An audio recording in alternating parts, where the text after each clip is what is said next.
Believe me. So was the coronavirus made in a lab? In part 1, we talked about thinking in probabilities, so you can adjust your probability of truth based on new information. Now we're going to introduce a simple 3-step process to handle incoming information, so you can separate things that are probably true and probably not true. So, is it probable that the coronavirus was built in a lab? As we mentioned in part 1, there's a lot of information about this story floating around, so we're going to use some simple steps to figure out what information is likely to be true and what's not. The 3 steps to figuring out the truth about things. And it goes like this. Step 1, analyze the source. Step 2, analyze the information. Step 3, triangulate. Now, what does that mean? Let's explore these steps in a little more detail. Step 1. Analyze the source. The first question to ask of any information you get is, where is this information coming from? In other words, who is the source of this information? The credibility of a source determines the credibility of the information.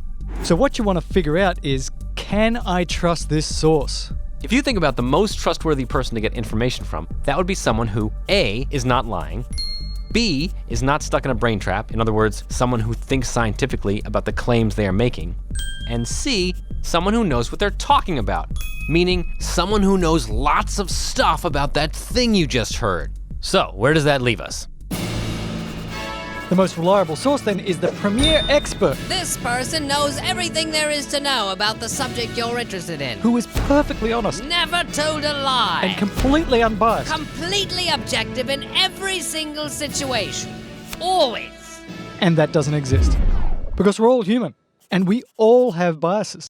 A bias is when someone leans a certain way for a reason that has nothing to do with any particular claim. Think of it like a magnet that is constantly pulling on your probability meter, skewing the results. So an honest, unbiased expert, they don't exist. But the closer you can get to that, the better the source is. And that should raise your probability meter. So, in the case of the coronavirus, you want to hear from someone who A, knows a lot about viruses, preferably coronaviruses, so virologists, epidemiologists. B, someone who knows how viruses work and how they spread. Again, doctors, virologists, epidemiologists. And C, someone who knows about how you'd go about making a virus. Again, geneticists, virologists. Usually though, if you're reading a news article or watching a video online or on television, you're not hearing directly from experts, but presumably whoever you're hearing from has talked to experts, like journalists that talk to experts. So, if the sources saying the coronavirus is made in a lab are not experts, or are not journalists talking to experts, or are not providing any sources that are experts, that should lower your probability meter. What about a volcanologist? Is that any of the people that we just mentioned? These guys? No. So should you be listening to that person about viruses and stuff? No. So just by analyzing the source of the information, this can push your probability meter one way or the other. If a respected virologist thinks that the coronavirus looks genetically engineered, that should nudge your probability meter towards more probable that it was made in a lab. This person is an expert in the field and would be qualified to make an informed opinion about whether or not this virus looks like it was human-made. If, on the other hand, you're hearing from some random person on YouTube with no sources, that should nudge your meter in the opposite direction. So just by analyzing the source, we can already affect our probability meter. Okay, so we've analyzed the source, seeing how close we can get to an honest, unbiased expert. Now it's time for Step 2. Analyze the information. The next step is to analyze the information itself. What is the source telling you? If someone is making a claim, they should present evidence to back up that claim. Otherwise, there's no reason to believe them. The tricky thing is, there's all different types of evidence, and they're not all equally strong. So they shouldn't all pull on your probability meter the same amount. To make it easier, we've sifted these into 3 buckets, starting with the weakest, going to the strongest. And then we'll explain why.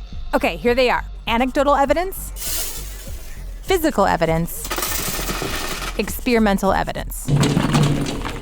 Okay, now explain the differences. 1, anecdotal evidence is someone's personal experience. So something that they heard or something that they saw.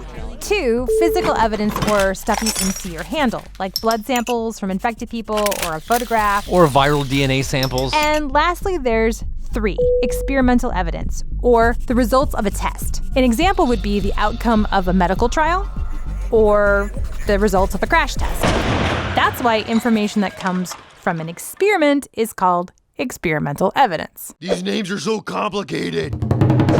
Okay, but why are they ranked like this? Well, anecdotal evidence is called that because it relies on anecdotes. An anecdote is a short story about somebody's personal experience. So anecdotal evidence is basically stuff people say they experienced. It's no wonder that this is the weakest form of evidence because it relies on people's brains.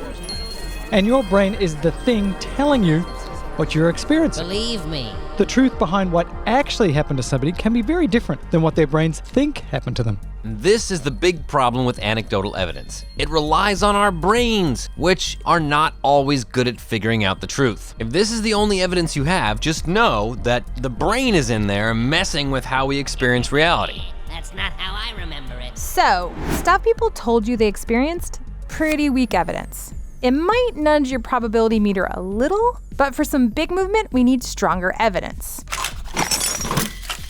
Next, physical evidence. So actual samples or photographs, video, anything that other people can share and look at is stronger than one person's personal experience because now there is a record of that experience that other people can analyze for themselves. Physical evidence is pretty strong, but it still needs to be analyzed because it can be faked. Now, there's ways to figure out whether physical evidence is probably real or probably fake. We're not gonna get into that right now.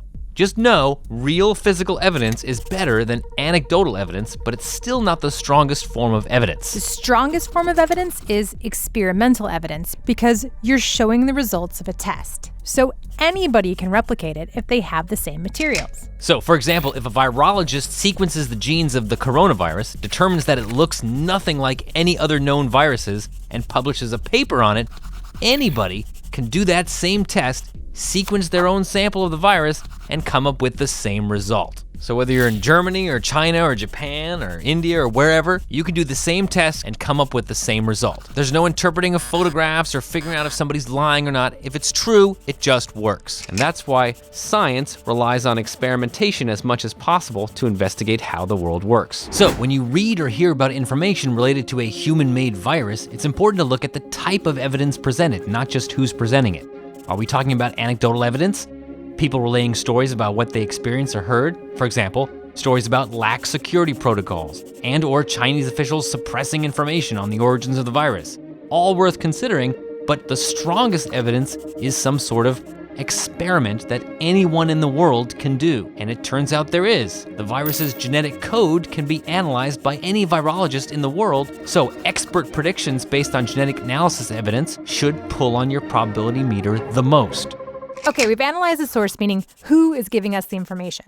We've analyzed the information, meaning what are they saying, what's the evidence. Now, Step 3.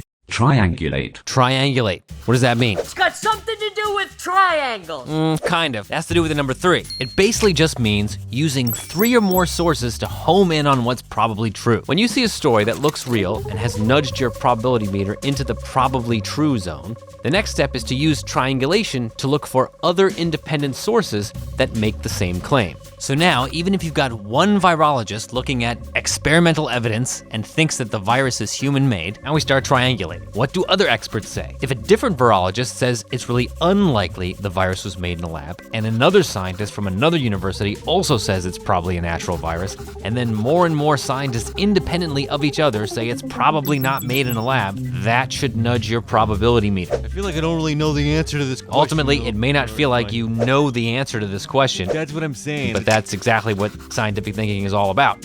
A scientist would say, given what we know right now, this is what's most probably true. That may change when new evidence comes along, but this is the best we can do for the moment. Okay, but you didn't answer the question. Was it made in a lab? No, we didn't, but we're giving you the tools to figure that out for yourself. So, what do you think? Is it more or less likely that the virus was created in a lab? More No. Less likely? Yes, but why? Because given the current information from honest, reliable experts and experimental data and analysis triangulated from multiple sources around the world, it's highly improbable that the virus was created in a lab. Wait, are you saying it's impossible that it was created in a lab? No, all kinds of theories are possible, but you have to run them through these steps in order to see what's most probable, not just what's possible. Otherwise, you'll never be sure whether you're relying too much on your own biases Believe me. or someone else's. You'll find pretty quickly that some of the most extraordinary theories, and sometimes the most compelling, quickly get filtered away. But again, if new evidence comes to light in the future that can be confirmed and replicated by multiple independent, reliable sources, then we have to move our probability meter in a different direction. And that's okay. But for now, we have to accept the results of our probability meter and move on with our lives. Okay. If you want to hear about using these steps on flying humanoids and rats and zombies, check out episode 10 here. Or you can check out the whole season here, start the story from the beginning. And if you want to know more about things scientifically and sifting through information, go here.